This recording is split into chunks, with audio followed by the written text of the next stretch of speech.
শ্রীগুরু জয়। আমার চ্যানেলে আমার নতুন পুরনো সকল বন্ধুদেরকে স্বাগত। আজকেও চলে এসেছি ঠাকুরের একটি গল্প নিয়ে। গল্পটির নাম হলো সত্যি ঈশ্বর। লিখেছেন নেপাল চন্দ্র পাল।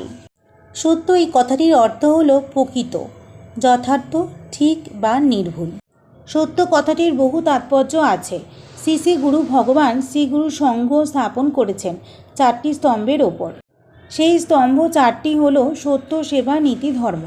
সত্যকে যদি জীবনের প্রতিষ্ঠিত করতে পারি তাহলে সেবা, নীতি, ধর্ম সব আপনা থেকেই এসে যায়।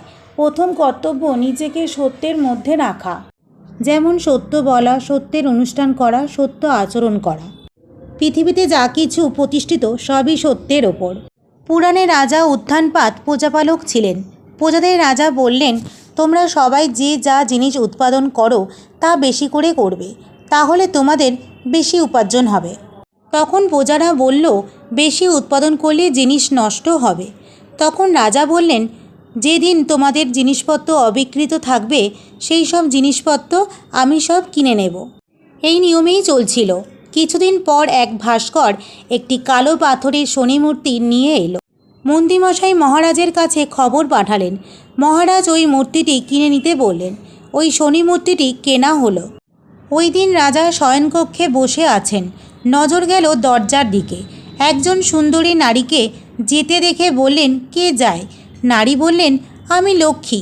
রাজা বললেন, কেন যাও? নারী বললেন, রাজা, তুমি ওই রাজবাড়িতে শনি এনেছ। শনি ও লক্ষ্মী একসাথে থাকতে পারে না, তাই চলে যাচ্ছি। রাজা বললেন, যাও। কিছুক্ষণ পরে একজন সুপুরুষ যায়। রাজা বললেন, কে যায়? আমি ধর্ম। কেন যাও? রাজা বললেন, ধর্ম বললেন, যেখানে লক্ষ্মী থাকে না সেখানে ধর্মও থাকে না। রাজা বললেন, যাও। কিছু পরে আর একজন সুপুরুষ চলে যায়। রাজা বললেন, কে যায়? সুপুরুষ বললেন, আমি সত্য। রাজা বললেন, তুমি কেন যাও? সত্য বললেন, যেখানে লক্ষ্মী আর ধর্ম থাকে না সেখানে সত্যও থাকে না, তাই চলে যাচ্ছি। এবার রাজা বললেন, তুমি যেতে পারো না। আমি সত্য রক্ষা করেছি।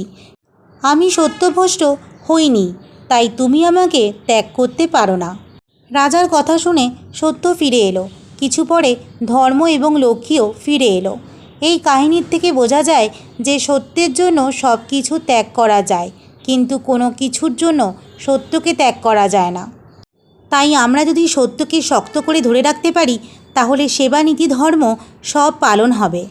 শ্রী শ্রী ভগবান সত্যকেই প্রথম স্থান দিয়েছেন, কেননা সত্যের থেকে বড় কিছু হতে পারে না। সব থেকে বড় সত্য, সত্যিই ঈশ্বর। আজকের এই গল্পটি কেমন লাগলো তা অবশ্যই কমেন্টে জানাবেন বন্ধুরা। আর লাইক, শেয়ার, সাবস্ক্রাইব করতেও ভুলবেন না। নমস্কার, শ্রী গুরু জয়।